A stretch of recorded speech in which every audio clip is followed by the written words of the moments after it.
walking an unending stream of financial bliss. Visit any of our branches today at number 159 Aba Road by Waterlines, Port Harcourt, or GURK Road, adjacent Unity Filling Station, Elusi, Port Harcourt. We also this Owerri, London, Dubai, the US, and Benin. For further inquiries, please call +234 808 595 3225 or 816 295 3970. MBA Forex, your journey to financial freedom. Sorry to throw it out this time. Meant to keep the ball here. Ball. Those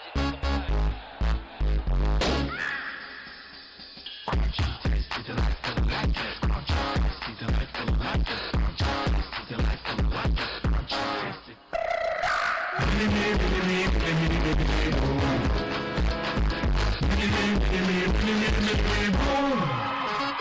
Mini-Me, taste the fun. You are not a food. You are here to shape it. With MBA Forex and Capital Market Investors, we teach, we train, and we mentor. With a minimum investment of $1,000, you get 15% monthly. With 5 million naira and above, you get 10%, and with 15 million and above, you get 5%. So why wait? Invest with us today and work in an unending stream of finance. Elusi, Port Harcourt, +234 808 595 3225 or 816 295 3970. MBA Forex.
Sorry to throw it out this time. Meant to keep the ball here. They just can't cope. It's a searching ball. Those it doesn't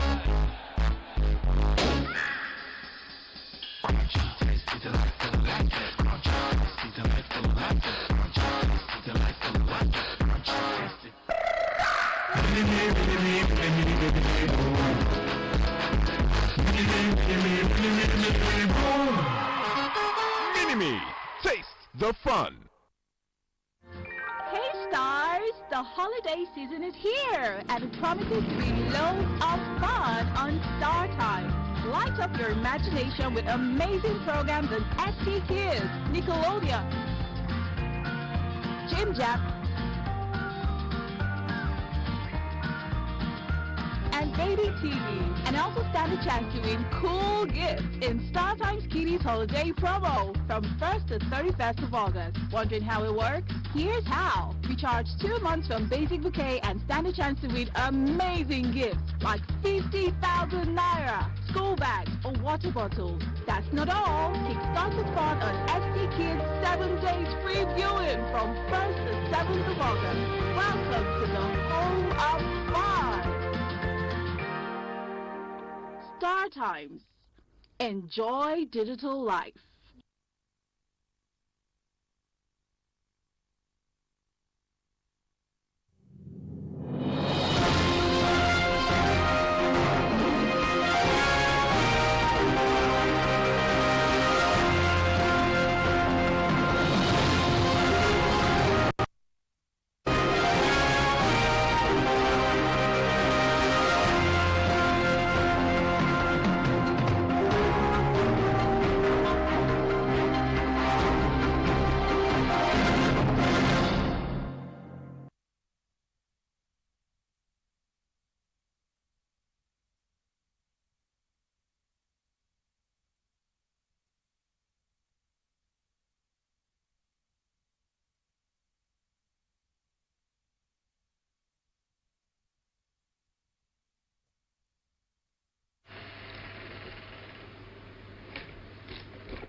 Under Drtv main news, President Buhari signs into law bill changing Nigeria prison service to correctional service.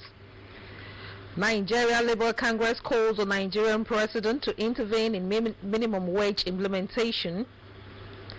Premium Steel Management dismisses rumors of asset stripping. And the leader of the Islamic movement of Nigeria begins treatment in India.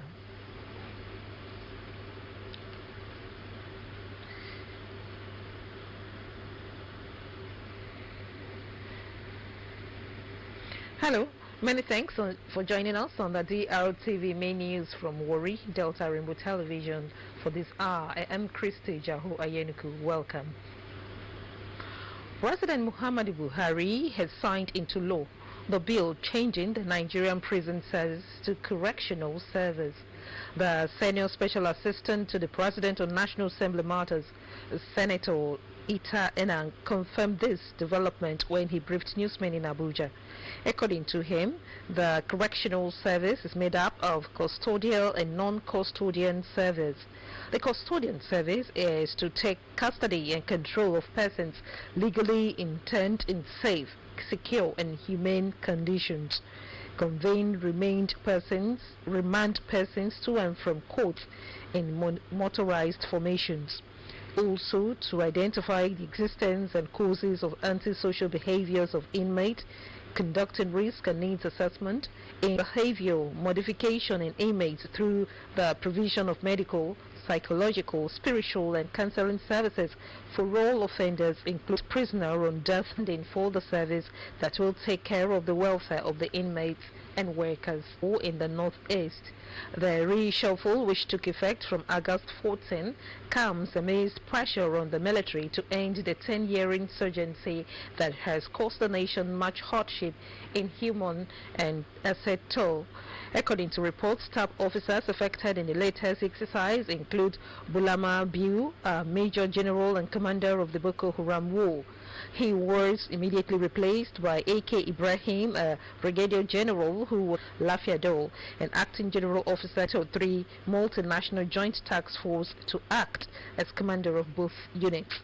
The removal of Mr. Biu as the GOC of 7th Division and Theatre Commander of Operation Lafiadole comes 2 weeks after reports that he threw a lavish party in the wake of the killing of a colonel, a captain and 5 office soldiers by insurgents. The federal government has declared its intention to set up marriage registries in all the 36 states capitals in the country. The Permanent Secretary, Ministry of Interior, Georgina Ihurea, MLN, disclosed this while declaring open a one-day sensitization conference on the conduct of statutory marriages in Nigeria, with the theme achieving harmonious compliance in the conduct of statutory marriage in Nigeria. She said that arrangements are also underway to establish new federal marriage registries in Umuahia, Abia State, and Uyo, Akwa Ibom states to address the challenges faced by couples in the South-South and Southeast zone. Ihurea further said that the ministry is presently considering some of the recommendations made by stakeholders on the course of the conference, like extending the validity period for licenses issued to places of worship for the celebration of marriages, as well as downward amendment of the Marriage Act to adequately meet the needs of the 21st century. Organized labor has appealed President Muhammadu Buhari's intervention to resolve the dispute over the 30,000 naira new minimum wage. At a meeting in Abuja, the federal government and labor again failed to reach an agreement over payment of the new minimum wage. The federal government is offering a 10% salary increase for workers on grade level L7 to 14 and 5.5% for those on grade level 15 to 17, while labor is 10% for workers on grade level L7 to 14 and 24% for those on grade level 15 to 17. However, both parties will resume negotiations in Abuja next week. A source told newsmen that Labour has insisted its demand, while government negotiators refused to improve on their proposals. According to the source, government negotiators were not ready to move from their position, and Labour leaders enjoined President Muhammadu Buhari to intervene and come up with a better proposal. Meanwhile, the Nigeria Labour Congress (NLC) has dispelled ongoing reports that negotiations between the organized labour and the technical committee and consequential adjustment of the new minimum wage has stopped. The NLC National President, Mr. Ayuba Waba, disclosed this to newsmen in Abuja Thursday that the negotiations were still ongoing. He said although the NLC and the Trade Union Congress (TUC) were not directly involved in the negotiations, they would step in if any disagreement occurs. It will be recalled that the new minimum wage bill was signed into law by President Muhammadu Buhari in April. However, deliberations were ongoing as the issue of relativity and consequential adjustment of salaries still persisted. Had on May 14 inaugurated the Relativity and Consequential Adjustment Committee, which in turn set up a technical subcommittee to work out a template for the adjustment of salaries of public service employees. The state governor, Dr. Ifeanyi Okowa, has assured of his administration's readiness to continue to partner with security agencies in the state. Government House correspondent Miriam Wiki reports that the governor gave the assurance when the commanding officer, 63 Brigade Nigerian Army Asaba, Major General Usman Bello, paid him a courtesy visit Wednesday at Government House Asaba. The report. Governor Ifeanyi Okowa, who commended the existing cooperation and support from the various security agencies in the state, said they were great partners in the drive of his administration to develop the state. Lamenting the high rate of crime, especially kidnapping in the country, Governor Okowa said adequate security should be in place to safeguard the lives and property of the citizens. He said the state government appreciates the brigade and commended the brigade for also collaborating with other security agencies in the state. The governor reaffirmed his administration's commitment at developing the state, adding that there is no meaningful development without security. He commended the Chief of Army Staff, Lieutenant General Tuko Borotai, for boosting security in the state through the setting up of military formations. Security cannot be separated from development, and every development of both human and infrastructure resources. It helps to engender peace, it helps to get people to buy into whatever security programs that were put in place. Earlier, the brigade commander, Major General Usman Bello, told the governor that the visit was to intimate him of achievements of the formation. Major General Bello noted that the brigade was in the state to provide security in conjunction with other agencies. The state is secured for development. He commended the people-oriented policies and programs of Governor Okowa and commitment to the successful establishment of the 63 brigades. I was particularly happy when we imbibe the new concept of security, which is developing. Your smart policies ensure human development in the terms of employment, social employment, development of education, agriculture, all the policies to ensure members of the Delta State they have their basic requirements.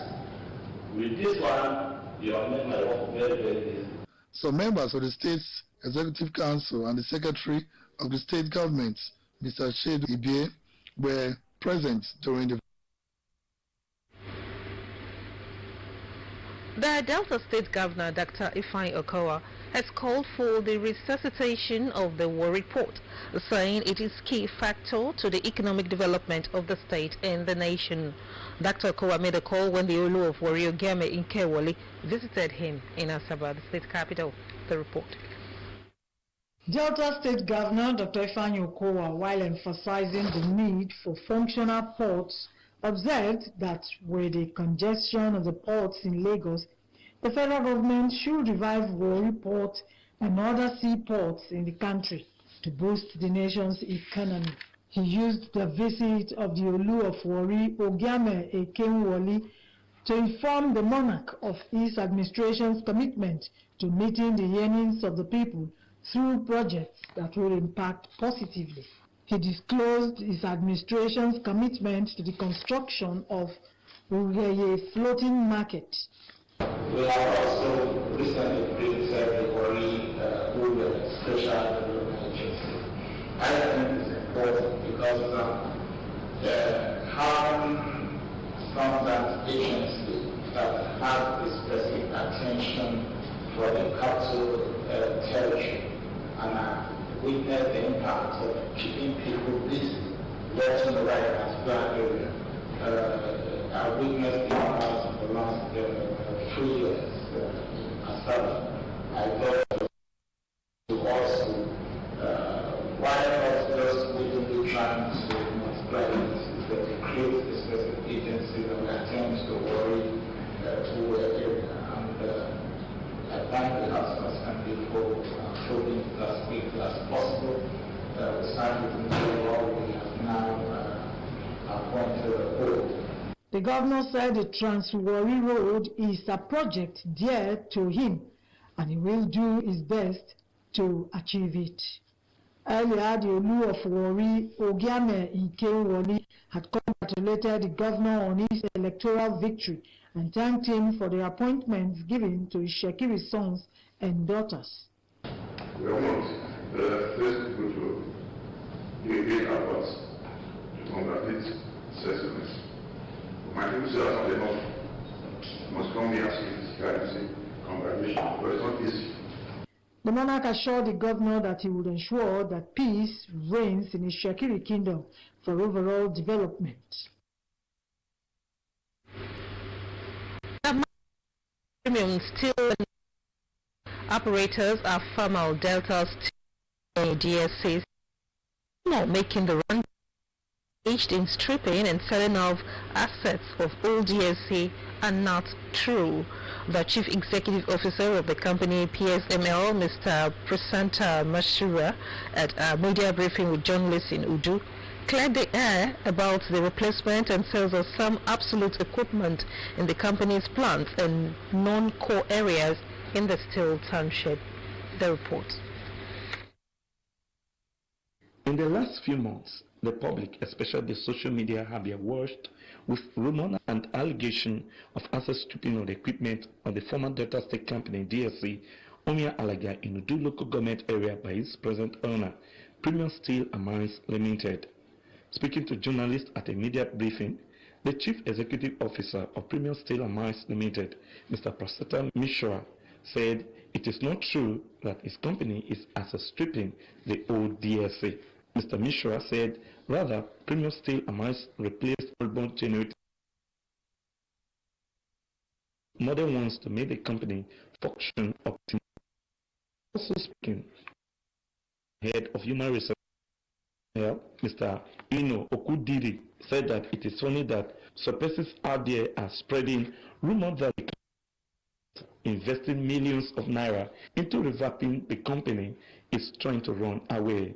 Mr. Kudiri, who explained that PSML has replaced the old rolling mill of DSC with modern and automated machine to produce tons of steels with ease, said the management has also given new generators to its schools, hospitals and residential areas. It disclosed that the new operators on the former DSC have also cleared 5 years backlog of electricity debts by residents of Camp Estate, which made the Benin Electricity Distributor Company, BEDC, to disconnect the areas for the... He has been given the responsibility of making that plant more fair. We have to make the plant more fair. What is required? Required is we need all of your support. All of your support. I'm not telling that, okay, I need some financial support. I need a moral support. I need motivation. We are taking the resuscitation process stage by stage. As we speak, the rolling mill is functioning, and we shall move to other plants, that is, the steel melting shop, to enable us to produce our own millets. Then later we shall move to the direct reduction plant, the pellet plant, and subsequently to the raw materials handling. If we want to sell or strip an asset that that is useful to him. But those things we are sold is not comparable to whatever that is coming in. You saw just now, we couldn't tell you the price of the rolling mill, but whatever that was used in the repair of the rolling mill is into billions. Then we didn't tell you about the cooling towers that were replaced also. We had also a compressor station, a brand new one. Even one system, one compressor only was 48 million. For Mr. Sani Etano, who is the General Manager of Mechanical Maintenance of PSML and is Deputy General Manager of Public Affairs, Mr. Emmanuel Etarione, said that the company needs the support of all stakeholders in order for it to thrive and create jobs for Deltans. Reporting, I am Nelson Miller. An Efron court has adjourned ruling until Monday, 19th August 2019 on a suit filed by Mr. Julius Akpovuka of the All Progressive Congress APC against the member representing Uweli South, Uweli North and Udu Federal Constituency in the House of Representatives, Honorable Francis Waive, over alleged certificate forgery. The presiding judge, Justice J.A. Edu, adjourned the case after listening to the three-point charge presented by the counsel to the plaintiff, Olukunle Edu, by counsels of the defendant Matthew Omanade and Professor O.K. Edu, lawyers. During the court proceeding, counsel to Julius Akpovuka, Olukunle Edu, alleged that Honorable Francis Waive tendered fake documents in all his certificates presented to the Independent National Electoral Commission (INEC) in the 2019 general elections and prayed the court to disqualify his election. He argued that there is no correspondence with the names of the reference to the certificates tendered. Mr. Julius Akpovuka disclosed that he was the right candidate for the Uweli Udu Federal Constituency in the just concluded 2019 general elections. Counsels to Reverend Waive, Matthew Omanade and Professor O.K. Edu had earlier presented a counter-argument in the written address, praying the court to dismiss the allegation on the basis of misleading information. The presiding judge, Justice J.A. Edu,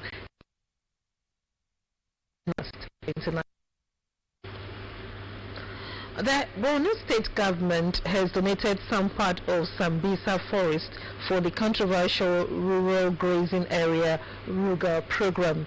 The governor of the state, Professor Babagana Umara, made the donation public when he hosted the Shehu of Borno Alhaji Gabriel El Kameni at his home. According to the governor, the donation is to encourage farming and activities across the state. He also said that his government would deploy an emergency rapid response team ARRT comprising of security personnel, 500 troops and hunters that knows the terrain of the forest to protect commuters and rural dwellers against the Boko Haram insurgents and bandits. Governor Umaru said this administration is determined to strengthen the security architecture to encourage farming and herding activities across the state. He added that 80 patrol vehicles that has been distributed to the response team to the farmers, herders and commuters could move as well as travel within a radius of 30 to 40 kilometers of the Maiduguri metropolis.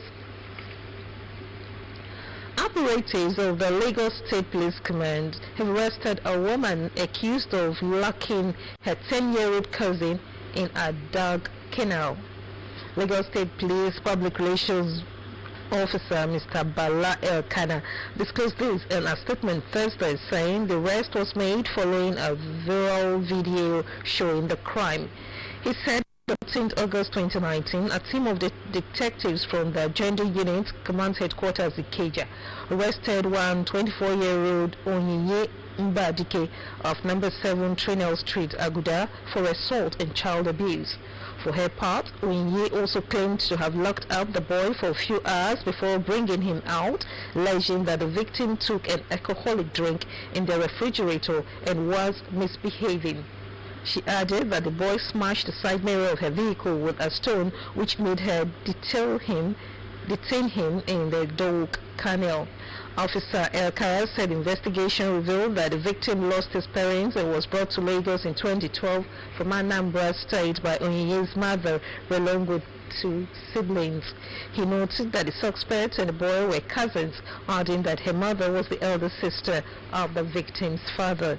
The command spokesman said the suspect would be charged, that the police would continue to protect the rights of children and other vulnerable of the society, all forms of violence and abuse. The Director of Military Chaplaincy, Colonel Bante Kouachi, will on August 17, 2019, inaugurate the Delta State Command of the Eagle Chaplain Corps at the Urali Township Stadium by 10 in the morning. A statement signed by the Commandant General of the Eagle Chaplain Corps, Chaplain Sunday Obi, enjoined all members of the non-profitable organization to be seated by 10 a.m. as the Director of Military Chaplaincy Delta State Command will be chief host. The lawyer to the leader of the Islamic movement of Nigeria, Mr. Femi Falana, a senior advocate of Nigeria, has confirmed that the Nigerian High Commission in India has intervened to ensure that medical treatment for El Zakzaki commenced. Mr. Falana noted that the tense security situation put up by the Nigerian forces around the India hospitals where the cleric and his wife Zainat had traveled to for treatment was worrisome. He, however, commended the Nigerian ambassador to India for his intervention to ensure that the leader of the Islamic movement in Nigeria, El Zakzaki, commenced his treatment.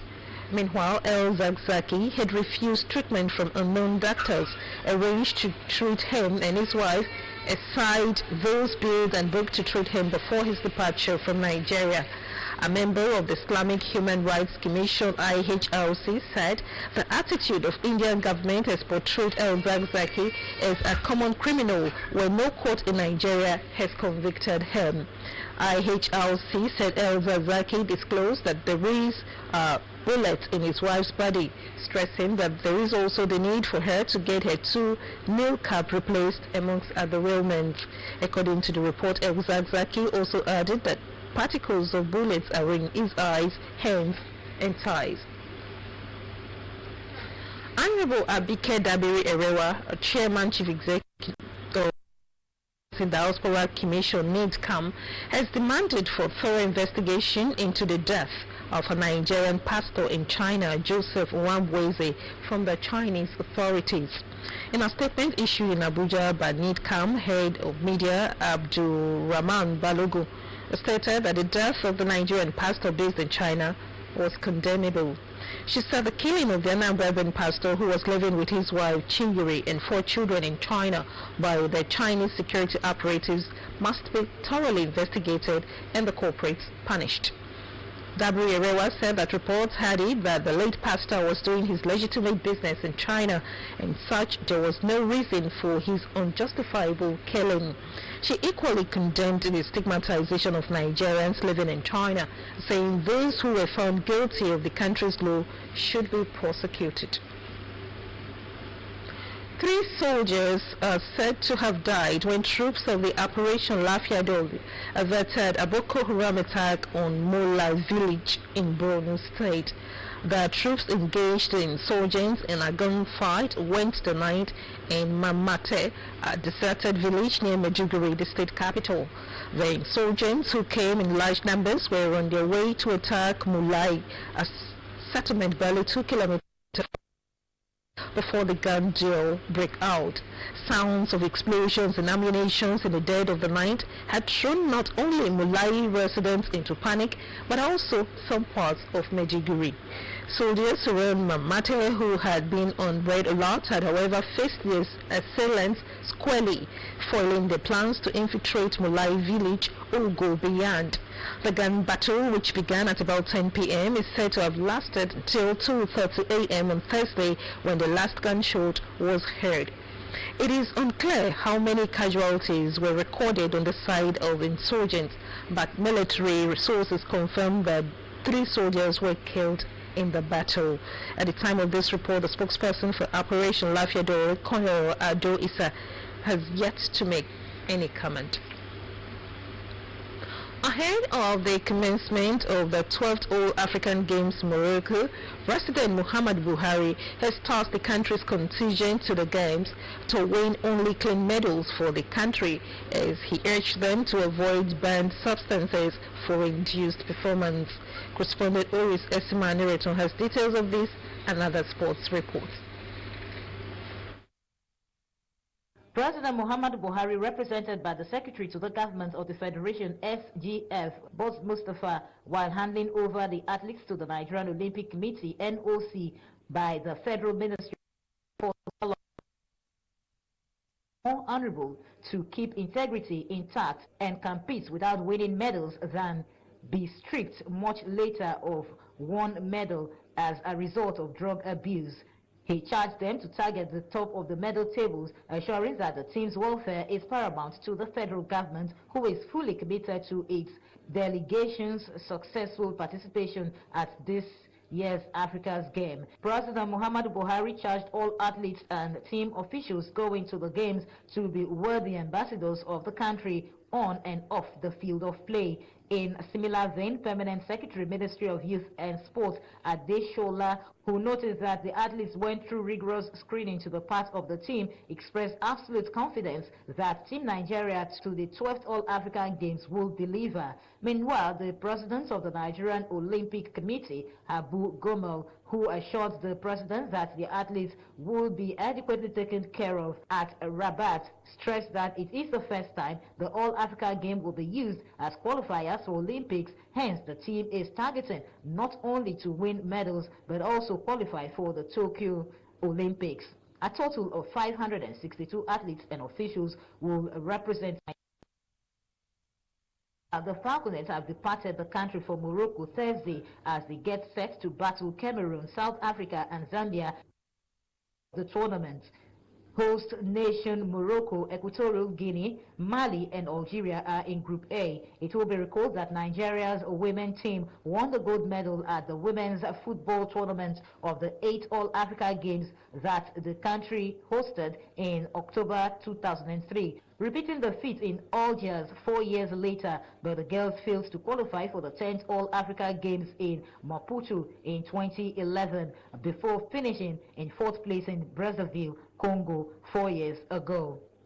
The 2019 Women's African Basket Championship entered the third day on Wednesday, August 13, 2019 at the Dakar Arena. The Indomitable Lions of Cameroon lost to African champions Nigeria 106-39 in their second group game in the competition. It was a difficult match for both teams as each side was fighting for the top seat in Group B. The Nigerians began by dominating the game with a good play style. The Cameroonians had a tough time catching up given their lack of experience in the game. In the other day 3 matches played, Mozambique beat Cape Verde 60-51 and Mali outplayed the Democratic Republic of Congo 82-56. A total of 12 teams are taking part in the competition. Nigeria is playing in the Group B with Cameroon and Tunisia. Oris Esima Anireta from the Sports Desk.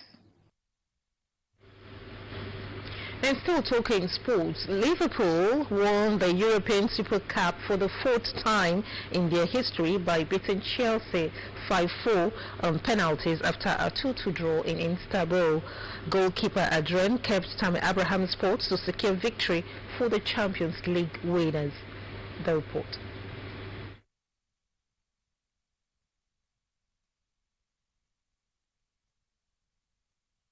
Chelsea had taken the lead in the first half through Oliver Giroud's clinical strike. And he does stay on centre, glance up, picky spot.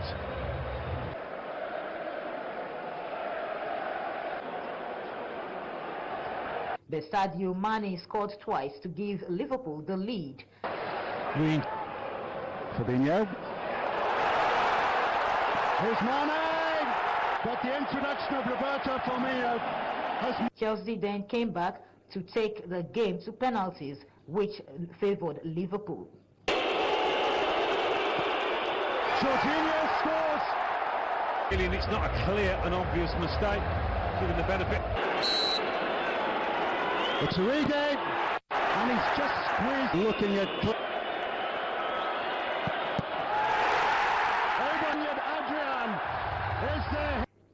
win comes just 2 months after Jurgen Klopp won his first trophy as Liverpool boss when he led the Reds to a 2-0 win over Tottenham in the Champions League final. It was the same again on Wednesday night as the two teams tussled for 120 minutes in a game that did not finish until it got into penalties. In the end, it came down to who could keep their cool in the swirling heat, and after 9 excellent penalties, Ibrahim placed his foot too close to a drain to hand Liverpool their first software of the season. Oris Esima Anireta from the Sports Desk. United States of America President Donald Trump has suggested meeting Chinese President Xi Jinping to discuss deepening political crisis engulfing Hong Kong. Details of this and other foreign reports are presented from our studio.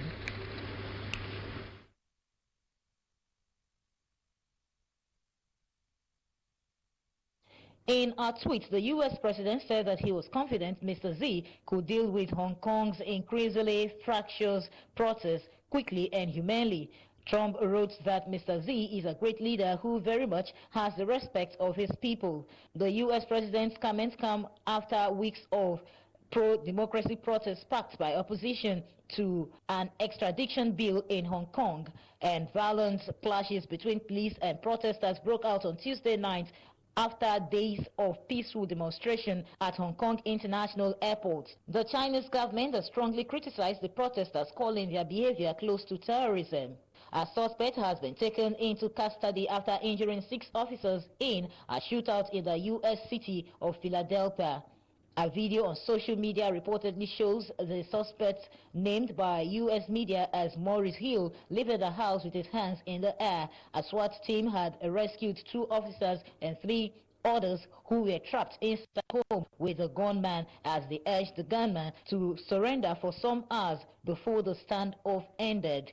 Police Commissioner Richard Ross said the SWAT team were able to use SEALs to safely evacuate the officers from a hostage situation, and 6 officers who sustained non-life-threatening injuries in the shootings have been released from hospital. In another development from the U.S., a veteran officer with the New York Police Department, Robert Echeverria, is dead. According to police source, the 56-year-old officer shot himself in the head at his Laurelton home shortly after 6 p.m. Roberts, who was assigned to the NYPD's Strategic Response Group, had worked for the department for more than 20 years. His death totaled the number of officers who committed suicide this year to 9. It was gathered that no one knows why he killed himself, but sources said that his death would not be unconnected with mental issues. Meanwhile, NYPD, through its official of Robert's death, and advised people to seek for help in any situation they find themselves. The police department also urged officers to seek help for mental illness or depression. And lastly, from the foreign scene, the former head of the Sudanese intelligence service, Sela Ghosh, has been banned from entering the United States because of his alleged involvement in human rights violation. In a statement, the U.S. State Department said it had credible evidence that Mr. Ghosh was involved in torture when he was in charge of Sudan's National Intelligence Services, NIS. Members of his family have also been burned. Omar al-Bashir, the country's former president under whom Mr. Ghosh served, was ousted from power in April. A transitional military council then seized control. In a tweet, the U.S. Secretary to State Mike Pompeo voiced his support for the civilian-led transitional government in Sudan.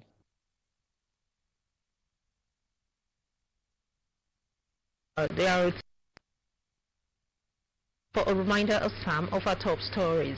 President Muhammadu Buhari has signed into law the bill changing the Nigerian prison service to correctional service, and the senior special assistant to the President of the National Assembly Matters, Senate, Senator Ita Enang, confirmed this development when he briefed newsmen in Abuja. We told you that organized labor has appealed President Muhammadu Buhari's intervention to resolve the dispute over the 30,000 naira minimum wage. At a meeting in Abuja, the federal government and Labour again failed to reach an agreement over payment of the new minimum wage. That's news from Drtv for this hour. Many thanks for being part of it. Good night.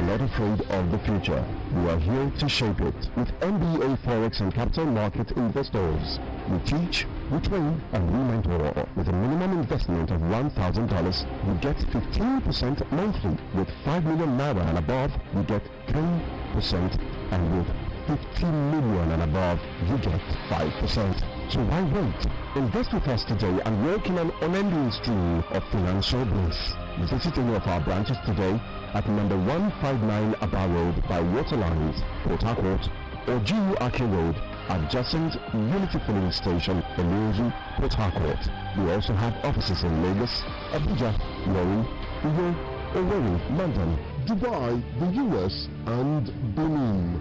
For further inquiries, please call +234 808 595 3225 or 816 2970. MBA Forex, your journey to financial freedom.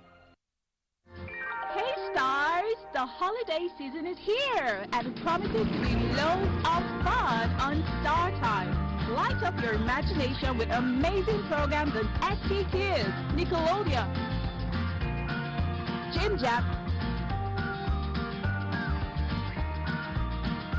and Drtv.